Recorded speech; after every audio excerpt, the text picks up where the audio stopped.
Hello, my name is विशाल और आज हम समझेंगे कि मॉनसून जो ओरिजिन ऑफ मॉनसून है उसमें कौन कौन सी थ्योरीज हैं और कौन कौन से साइंटिस्ट ने अपनी अपनी थ्योरीज दी हैं और उसमें एक्सप्लेन किया है कि मॉनसून कैसे इन्फ्लुएंस करता है इंडियन क्लाइमेट को।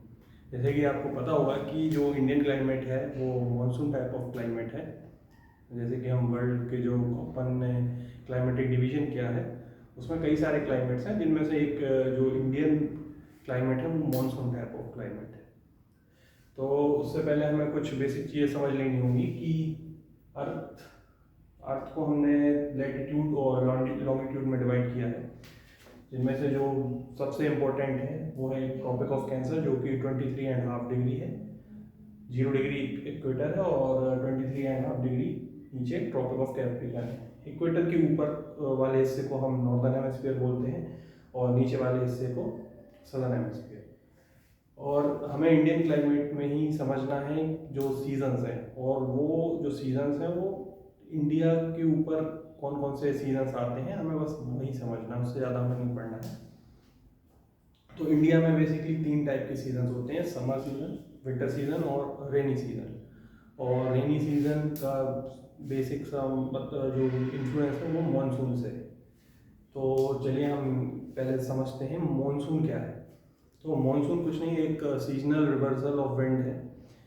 मानसून एक टाइप की विंड होती है जो एक सीजन में एक डायरेक्शन में चलती है और जस्ट अपोजिट उसके रिवर्स जो नेक्स्ट सीजन आता है उसमें उसके रिवर्स चलने लगती है। तो मानसून को बहुत ही कॉम्प्लेक्स फिनोमेना माना गया है, जिसमें कई सारे साइंटिस्ट ने अपना अपना योगदान दिया और समझाया है कि जो मानसून है वो कैसे इन्फ्लुएंस करता है इंडियन क्लाइमेट को। तो चलिए हम पहले एक एक साइंटिस्ट की थ्योरीज को लेते हैं और समझते हैं कि इंडियन मानसून कैसे इंपॉर्टेंट रोल प्ले करता है। तो पहली जो थ्योरी है वो हेलेस थर्मल थ्योरी है। हेले ने जो बेसिकली जो समझाया था वो ये था कि जैसे कि हम पढ़ते हैं कि जो लैंड मास है और ओशियंस है, तो उसका जो differential heating of land mass और ओशियन है उसके वजह से जो मॉनसून होता है वो हेले ने अपने थर्मल कॉन्सेप्ट में समझाया है। तो उसको हम समझेंगे। तो हेले ने बताया कि जो लो प्रेशर जोन है, हमारे 2 सीज़न है, 3 सीज़न है, समर, विंटर और रेन। तो समर सीज़न में जो जो लो प्रेशर है और ये हाई प्रेशर जोन। तो हेले ने ये समझाया है कि जब समर सीज़न आता है तो ये जो इंडियन का गैंगेटिक वाला प्लेन वाला एरिया है वहाँ पर लो प्रेशर रीजन बन जाता है। और वहीं हम इंडियन ओशियन की बात करें, जैसे कि ये अरेबियन सी वाला पार्ट है और ये बे ऑफ बंगाल वाला पार्ट है, तो जो इंडियन ओशियन है यहाँ पर हाई प्रेशर जोन बन जाता है। और जैसा कि हमने समझा कि जो मॉनसून है वो एक प्रकार की विंड है। तो विंड जो है, एयर जो है, वो हमेशा high pressure to low pressure move करती है। तो हेले के जो थर्मल कॉन्सेप्ट है उसमें जो विंड है वो हाई प्रेशर से लो प्रेशर मूव करती है। और जैसा कि हमें पता है कि ये ओशियन है, तो विंड जो है वो साउथ वेस्ट डायरेक्शन में मूव करके यहाँ से जो मॉइस्चर कैरी करती है वो जाके लो प्रेशर पे वहाँ पे जाकर उसको डिस्टेंड करके रेनफॉल करवा देती है। तो हेले ने अपना जो कॉन्सेप्ट था थर्मल कॉन्सेप्ट उसमें यही समझाया कि जो विंड है, क्योंकि जो लैंड है वो समर सीजन में काफ़ी ज़्यादा हॉट हो जाता है। जैसे कि अपन रीजन्स की भी बात करें तो राजस्थान, हरियाणा, पंजाब, मध्य प्रदेश, तो इन रीजन्स पे लो प्रेशर जोन बन जाता है, जो कि जो विंड्स हैं जो हाई प्रेशर से आ रही हैं उनको अट्रैक्ट करता है और प्रेसिपिटेशन करवाता है और यहाँ पर रेनफॉल हो जाती है। और ये फिनोमेना जो है जो जून के समथिंग होता है, जून से स्टार्ट होता है और जुलाई अगस्त तक चलता है। और ये तो हो गई समर सीजन की बात। वहीं हम विंटर सीजन की बात करें तो जैसा कि मैंने आपको बताया था कि जो मॉनसून है उसका सीजनल रिवर्सल हो जाता है। तो जो जो लो प्रेशर यहाँ पर बन रहा था वहाँ पर बन जाएगा हाई प्रेशर और लो प्रेशर बन जाएगा यहाँ। तो अभी जो south west to north east जो विंड्स का मूवमेंट हो रहा था अब वो रिवर्सल हो जाएगा और जो विंड्स का डायरेक्शन है वो हो जाएगा north east to south west, जिससे जो रिट्रीटिंग मानसून बोलते हैं अपन जिससे रेनफॉल होती है कोरोमंडल कोस्ट पे, वो इसके द्वारा होती है। तो ये था हमारा हेलिस थर्मल कॉन्सेप्ट। लेकिन हेलिस थर्मल कॉन्सेप्ट में कई सारे शॉर्ट फॉल्स थे जिसको वो एक्सप्लेन नहीं कर पाए, तो जिसकी वजह से फिर कई और साइंटिस्ट ने अपना अपना जो थ्योरीज हैं वो एक्सप्लेन की। तो हम जो नेक्स्ट कॉन्सेप्ट है उसको समझेंगे फॉयन्स डायनेमिक कॉन्सेप्ट। और इसे समझने से पहले हमें समझना होगा कि ITCZ क्या होता है। ITCZ का फुल फॉर्म यदि आपको नहीं पता है तो आपको वीडियो पॉज करके पहले याद करना चाहिए, ठीक है। तो फिर मैं आपको बताता हूँ। ITCZ का फुल फॉर्म होता है inter tropical convergence zone. Inter tropical convergence zone का जो मेनली जो एरिया है ट्रैवल करने का वो है 0 to 25 डिग्री। मीन्स जो इंटर ट्रॉपिकल कन्वर्जेंस जोन है, सन की इंसोलेशन जहाँ ओवरहेड होगी वहाँ पर ये जोन बनता है। जैसे कि मान लीजिए ये इक्वेटर है और सन है अभी मार्च के टाइम पे ओवरहेड इक्वेटर पे, तो इंटरट्रॉपिकल कन्वर्जेंस जोन यहीं पर बनेगा। और ये जो जोन है ये शिफ्ट होता रहता है। जैसे कि हम मेनली अब जो बात करने वाले हैं वो इंडियन मॉनसून की है।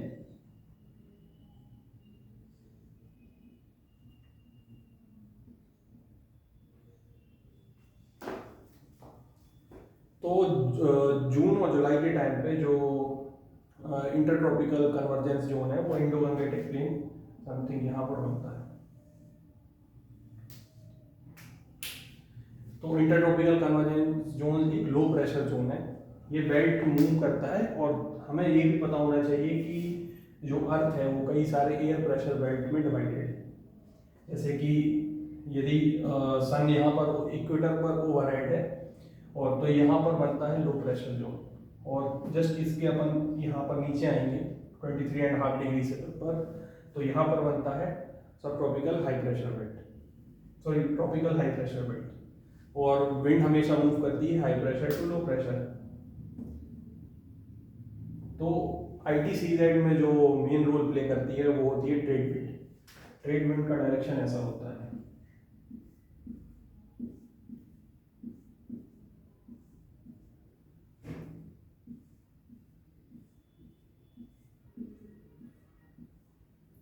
ट्रेड विंड को ट्रेड विंड क्यों कहते हैं? पहले तो ये परमानेंट टाइप की विंड होती है, परमानेंट विंड, और इसको सीजनल विंड ही बोलते हैं। और ये भी 3 टाइप की होती हैं, ट्रेड विंड, वेस्टर्ली और सीजनल विंड। तो लेकिन हमें जो अभी समझना है वो है ट्रेड विंड। ट्रेड विंड को ट्रेड विंड इसलिए बोलते हैं कि क्योंकि जो मर्चेंट्स होते थे जो शिप पर जाते थे ओशियंस के थ्रू, तो वो इस विंड का यूज़ करके अपनी जो शिप की डायरेक्शन है उसको तय करते थे और उसी के ज़रिए वो ट्रेड करते थे, इसलिए इसका नाम ट्रेड विंड पड़ गया। ये एक परमानेंट टाइप की विंड है जो कि पूरे सीजन एक ही डायरेक्शन में चलती है। तो इसका रोल ऐसा है कि जब ITCZ जून के टाइम पर अपने इंडो गंगेटिक प्लेन में बनता है, तब ट्रेड विंड्स का मूवमेंट है ये इक्वेटर को क्रॉस कर जाती है। समथिंग 40 टू 60 डिग्री जो लॉन्गिट्यूड है, मान लीजिए यहाँ से यहाँ तक होगा लॉन्गिट्यूड, सीधी लाइंस होती हैं, इमेजिनरी लाइंस होती हैं, और ये लैटिट्यूड्स होती हैं। तो इतने 40 टू 60 डिग्री ईस्ट लॉन्गिट्यूड के बीच में जो ट्रेड विंड्स हैं वो इक्वेटर को क्रॉस करती हैं, और इक्वेटर को क्रॉस कर ये अपना डायरेक्शन चेंज कर लेती हैं, ये north east to south west हो जाती हैं, और फिर ये साउथ वेस्ट मूव करते हुए मॉइस्चर को कैरी करती हैं और इंडियन सबकॉन्टिनेंट में रेनफॉल कराती हैं।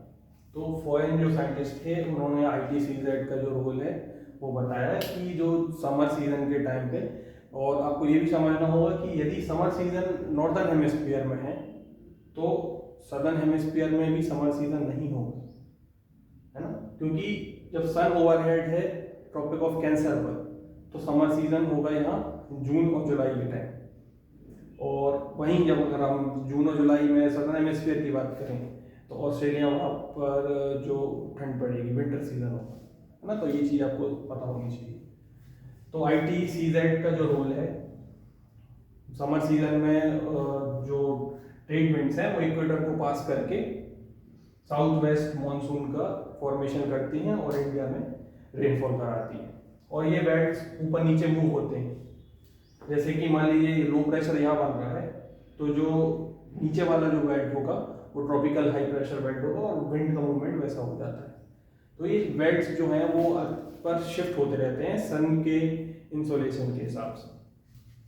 तो ये तो हो गई समर सीजन की बात। वहीं हम विंटर सीजन की बात करें तो ये जो ITCZ है और एयर प्रेशर बेल्ट है, अभी इनका नॉर्थवर्ड मूवमेंट था, अब ये साउथवर्ड मूवमेंट इनका चालू हो जाता है। और जैसे जैसे ये शिफ्ट होते हैं, इसको ही फिर हम लौटता हुआ मानसून जो बोलते हैं, नॉर्थ ईस्ट मानसून। अब इन्हीं विंड्स का डायरेक्शन अपोजिट हो जाता है दूसरे सीजन में, और ये नॉर्थ ईस्ट मूव कर कर वापस से कोरोमंडल कोस्ट में अपना रेनफॉल कराते हैं। तो ये तो हो गए दो कॉन्सेप्ट हमारे।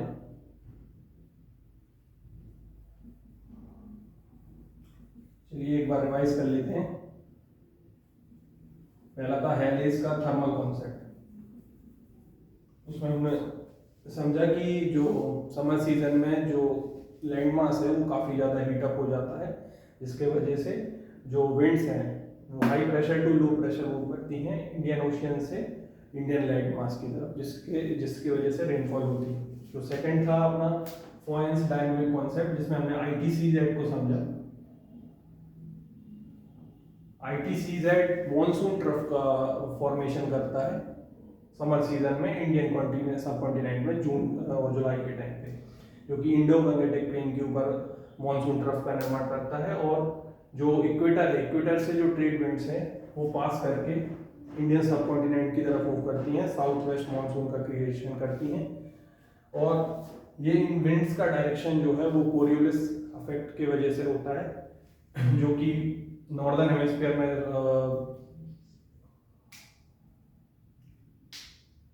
क्लॉकवाइज और सदर्न हेमिस्फीयर में एंटी क्लॉकवाइज मूवमेंट कराते हैं।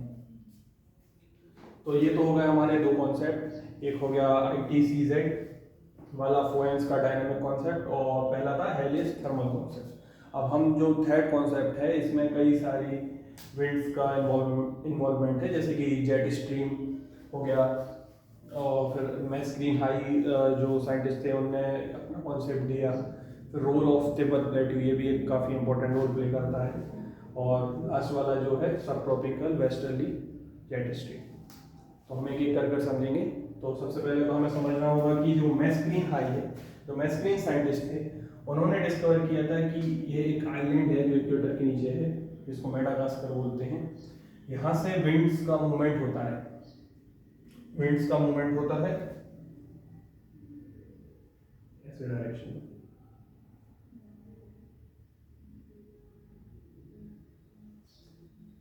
और सोमालिया कोस्ट से ये सीधा साउथ वेस्ट मानसून का निर्माण करते हैं। तो मैस्क्रीन हाई एक लैंड मास है, एक स्मॉल आइलैंड है, जहाँ सर जो विंड्स हैं वो इमर्ज करती हैं, डिस्टेंड करती हैं और सीधा मूव करती हैं साउथ वेस्ट डायरेक्शन से होते हुए, मॉइस्चर को कैरी करते हुए इंडियन लैंड मास पर मानसून कराती हैं। तो ये तो हो गया मैस्क्रीन हाई का कॉन्सेप्ट। उसके बाद हम समझेंगे सोमाली ईस्टर्ली जेट का क्या रोल होता है, जो कि साइंटिस्ट थे फिंडलैंडर। आप चाहें तो नोट कर सकते हैं, मैंने यहाँ पर मार्क कर रखा है। एक मिनट।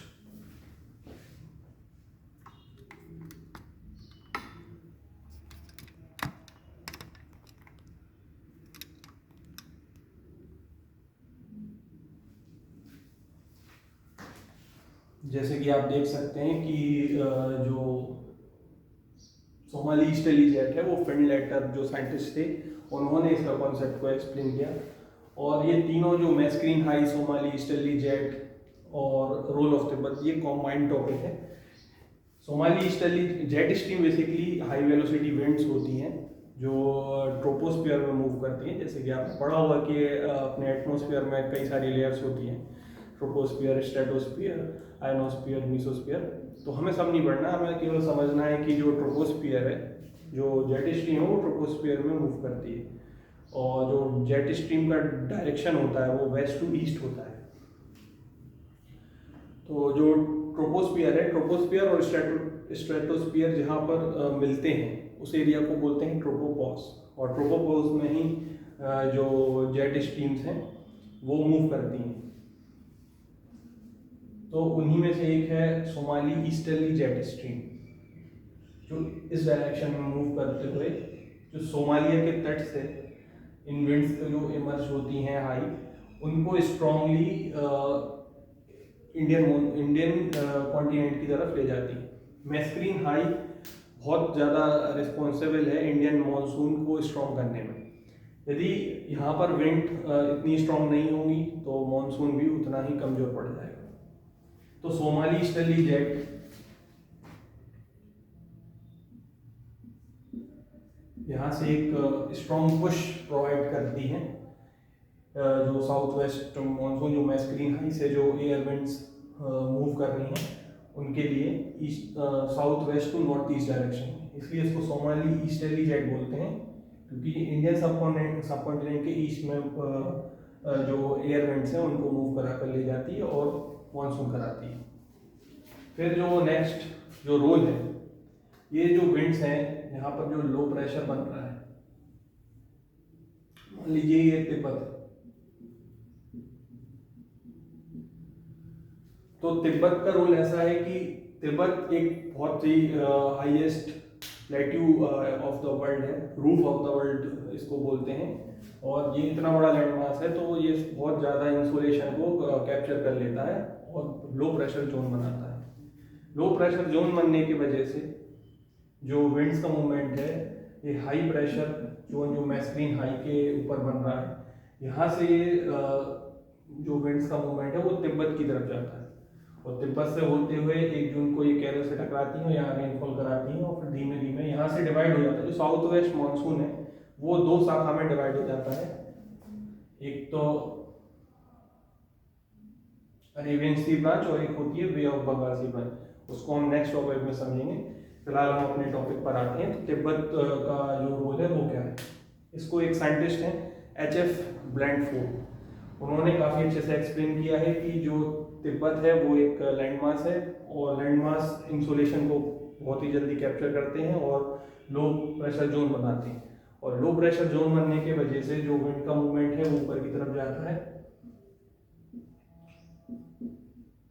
और फिर ये जो विंड है जो तिब्बत से जाकर टकराती हैं और फिर ऊपर इमर्ज होती हैं और वापस लौट कर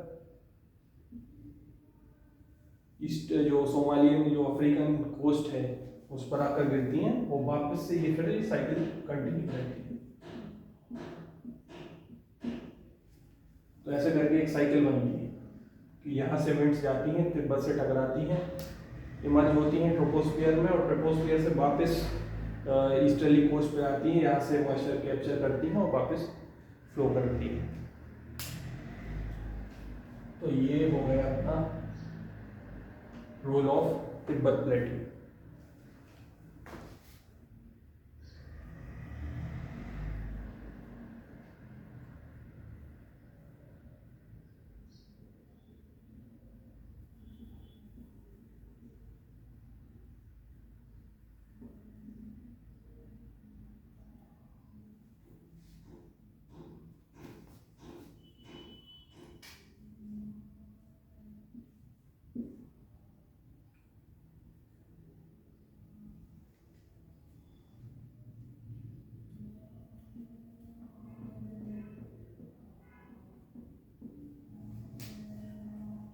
ये हो गया रोल ऑफ तिब्बत प्लेट्यू, और इनके जो साइंटिस्ट थे HF ब्लैंडफोर्ड थे, आप चाहें तो नोट डाउन कर सकते हैं।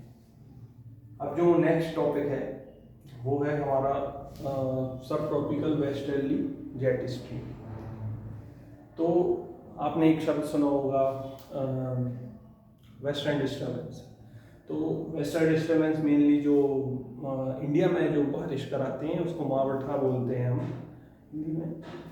तो जो इसका फिनोमेना है वो होता कैसे है जैसे कि मैंने आपको पहले ही बताया कि जो जेट स्ट्रीम है वो वेस्ट टू ईस्ट अर्थ की डायरेक्शन में मूव करती है, और जो सब ट्रॉपिकल ईस्टर्ली जेट स्ट्रीम है उसका डायरेक्शन ऐसा रहता है। और जैसे कि हमें पता है यहाँ पर हिमालय है, तो सब ट्रॉपिकल ईस्टर्ली जो जेट स्ट्रीम, नहीं ईस्टर्ली नहीं, सब ट्रॉपिकल जेट स्ट्रीम, ये जो विंड्स हैं ये इंडिया में समथिंग अक्टूबर नवंबर के टाइम पे हाई प्रेशर क्रिएट करती है। और ये विंड्स जो हैं वो मॉइस्चर कैरी करती हैं मेडिटेरेनियन सी से, तो ये मूवमेंट इनका जो है जो वेस्ट टू ईस्ट है, और ये मेडिटेरेनियन सी से मॉइस्चर कैप्चर करके वेस्ट टू ईस्ट डायरेक्शन में मूव करती हुई इंडियन सबकॉन्टिनेंट में नवंबर के समथिंग जो बारिश कराती है उसको ही मावठा बोलते हैं, और इंग्लिश में उसी के लिए एक शब्द बना है वेस्टर्न डिस्टर्बेंस। तो ये विंड्स का डायरेक्शन ऐसा होता है। और ये हो रही है विंटर सीजन की बात। विंटर सीजन में ये जो वेस्टर्न डिस्टर्बेंस है ये हिमालय से टकराते हैं और विंटर सीजन में रेनफॉल करवाते हैं। इसी का जब अपोजिट होता है, जब समर सीजन होता है, तो समर सीजन में हमने ऊपर भी पढ़ा था कि जो एयर बेल्ट्स हैं वो शिफ्ट होते रहते हैं सन के मूवमेंट के हिसाब से। जैसे कि अभी मैंने बताया यहाँ विंटर सीजन है, तो ऑब्वियसली यहाँ पर समर सीजन होगा। इतना मैं आप समझ रहा हूँ कि आपको समझ में आ रहा है। यदि यहाँ पर विंटर सीजन है तो यहाँ पर समर सीजन होगा, और अब सन का जो है वो नॉर्थवर्ड मूवमेंट चालू होता है। तो जो हाई प्रेशर है, अब जैसे कि ये लो प्रेशर है ये ऊपर की तरफ शिफ्ट होगा, तो हाई प्रेशर भी ऊपर की तरफ शिफ्ट होगा। तो विंटर सीजन में क्या होता है, जो सब ट्रॉपिकल जेट स्ट्रीम है ये शिफ्ट होती हुई हिमालय से टकराती है और दो ब्रांचेस में बढ़ जाती है, जिससे हाई प्रेशर वीक हो जाता है। और जैसे जैसे जो लो प्रेशर जोन है वो ऊपर आता जाएगा, ये हाई प्रेशर ऊपर की तरफ बढ़ जाएगा, और फाइनली सब ट्रॉपिकल जेट स्ट्रीम पास हो जाती है। तो समर सीजन के टाइम पे इसका रोल उतना रहता नहीं।